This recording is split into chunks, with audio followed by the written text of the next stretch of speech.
बिस्मिल्लाहिर्रहमानिर्रहीम। अज़ीज़ तलबा अस्सलाम वालेकुम। मैं आपकी उर्दू की टीचर उस्मा नाहिद आपसे मुखातिब हूँ और उम्मीद रखती हूँ कि आप सब लोग अपनी खैर व आफ़ियत से होंगे और अपने लेक्चर्स को भी गौर से सुन रहे होंगे। कल हमने नामदेव माली सबक जो था वो पढ़ा था और वो गज़नफ़र साहब ने आपको तमाम जो था मुकम्मल करवा दिया था सबक, और आप मुश्किल अल्फाज के मायने भी बताए थे और आपने इसको गौर से सुना, क्योंकि जो टेस्ट आपको दिया गया आपने वो बहुत अच्छे तरीके से कर लिया था। और आज हम इसके मश्की सवालात करेंगे। अगर आपने सबक पढ़ा हुआ है तो मुझे उम्मीद है कि आपको उसमें से कुछ ना कुछ सवालात के जवाब तो ज़रूर आते होंगे, लेकिन मैं आपको दोबारा से वो सारे सवाल और उनके जवाबात बता देती हूँ। लेक्चर सुनने के बाद आपने करना ये है कि अपने अलग से रफ़ कॉपी पे या जो रफ़ रजिस्टर आपने स्कूल में बनाए थे उन पर इसके सवालात के जवाब ज़रूर तहरीर कर लें। जी, पहला सवाल है कि नामदेव माली ने पानी की किल्लत के ज़माने में चमन को कैसे शादाब रखा। तो इसका जवाब है कि पानी की किल्लत के ज़माने में नामदेव माली कहीं ना कहीं से पानी ढूंढ लाता था। जब पानी की किल्लत और बढ़ गई तो इसने रातों को भी पानी ढोना शुरू कर दिया। इस तरह पानी की किल्लत के ज़माने में भी नामदेव माली का जो चमन था वो शादाब रहता था।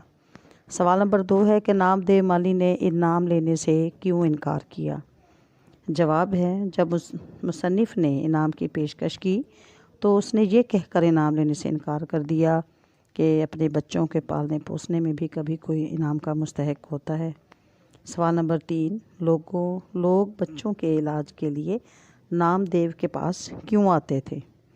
जवाब है कि वो अपने बाग की जड़ी बूटियों की बहुत पहचान रखता था और बच्चों का इलाज बहुत तवज्जो और महारत से करता था, इसलिए लोग बच्चों के इलाज के लिए नामदेव माली के पास आते थे। अगला सवाल है कि नामदेव की मौत का सबब क्या था। जवाब, एक दिन नामालूम क्या बात हुई कि शहद की मक्खियों की योरश हुई। योरश का मतलब है हमला। नामदेव को ख़बर भी न हुई कि क्या हो रहा है। मक्खियों का गज़बनाक झल्लड़ का मतलब है हजूम उस गरीब पर टूट पड़ा और उसको इतना काटा कि आखिर उसकी जान ले ली। अगला सवाल है कि मुसन्निफ़ के ख़्याल में अच्छा इंसान कैसे बना जा सकता है।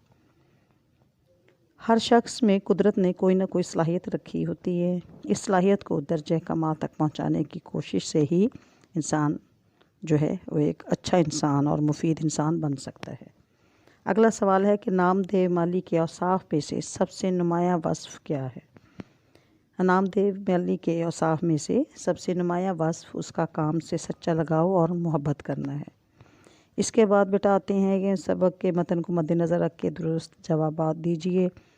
ये हमारे मारूज़ी हिस्सा है जिसके 4 ऑप्शन हैं। ये काम हम कल कर चुके हैं और आपने इसको बड़े अच्छे तरीके से आपने सवालात के जवाब दिए। इससे अगर हम आगे आएँ तो हमारा सवाल है कि सबक के मतन को मद्देनज़र रख के दुरुस्त या गलत का निशान लगाएं।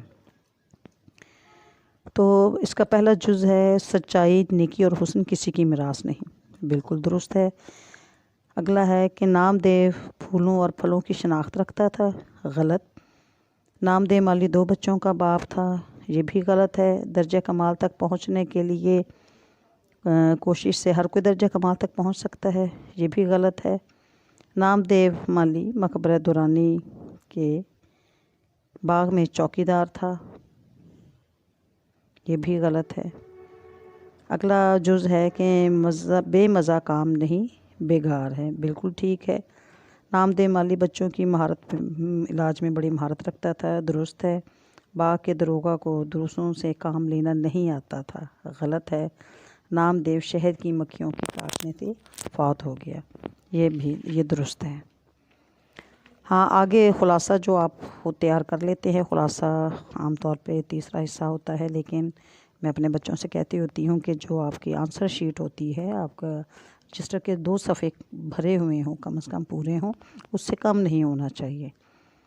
आगे सवाल है कि दर्ज झैल अल्फाज के मायने लिखें। जुमले हम नहीं बनाते, ये सिर्फ़ आपके नॉलेज के लिए मैं बता रही हूँ कि ये ज़ू मायनी अल्फाज दिए हैं जो लिखने में तो एक जैसे होते हैं, लेकिन उसके मायने जो हैं मुख्तलिफ भी हो जाते हैं। जैसे हार है, हार गले में भी पहनाया जाता है, और हार जो शिकस्त जिसको कहते हैं वो भी हार है। और इस तरह के बाकी के अल्फाज जो है वो आप देख लें।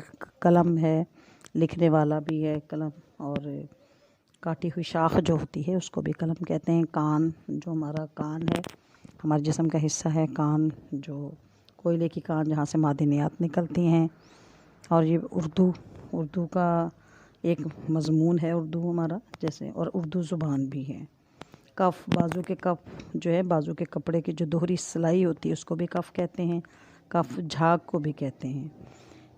आगे आखिरी इसका लफ्ज़ है लगन। लगन का मतलब होता है शौक़ और मेहनत, मोहब्बत।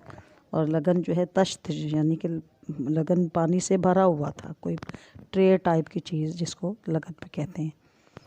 इसके बाद हमारे मुतज़ाद अल्फाज हैं। उसका पहला लफ्ज़ है मसनूई, मुतज़ाद है इसका हकीकी। फिर आगे है तवाना, इसका मुतज़ाद होगा कमज़ोर। तंदुरुस्त का मुतज़ाद है बीमार। तौक़ीर का मुतज़ाद है तज़लील।